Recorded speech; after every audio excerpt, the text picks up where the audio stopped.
বাজারে চিনির দাম স্বাভাবিক ও সাশ্রয়ী মূল্য ধরে রাখতে অপরিশোধিত চিনি আমদানিতে শুল্ক কমানোর সুপারিশ করেছে Bangladesh tariff and trade commission.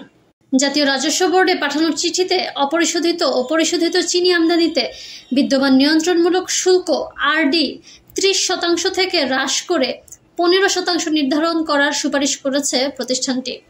গত 6 অক্টোবর অনুষ্ঠানটির বাণিজ্য নীতি শাখা থেকে এ সংক্রান্ত একটি চিঠি পাঠানো হয়েছে, যেখানে ট্যারিফ কমিশন শুল্ক কমানোর পক্ষে বিভিন্ন যুক্তির উপস্থাপন করা হয়েছে। চিঠিতে বলা হয়েছে, আসন্ন পবিত্র মাহে রমজানে স্থানীয় বাজারে চিনির বর্ধিত চাহিদা সৃষ্টি হয়। বর্ধিত এই চাহিদা বিবেচনায় চিনির সামগ্রিক সরবরাহ ব্যবস্থা স্থিতিশীল রাখার জন্য চিনি পরিশোধনকারী প্রতিষ্ঠানসমূহকে এখনই চিনি আমদানির নিমিত্ত এলসি খুলতে হবে। গত 1 মাসে আন্তর্জাতিক বাজারে অপরিশোধিত চিনির মূল্য 394 মার্কিন ডলার থেকে বৃদ্ধি পেয়ে 476.19 মার্কিন ডলারে পৌঁছেছে। বৃদ্ধির হার 20.81%।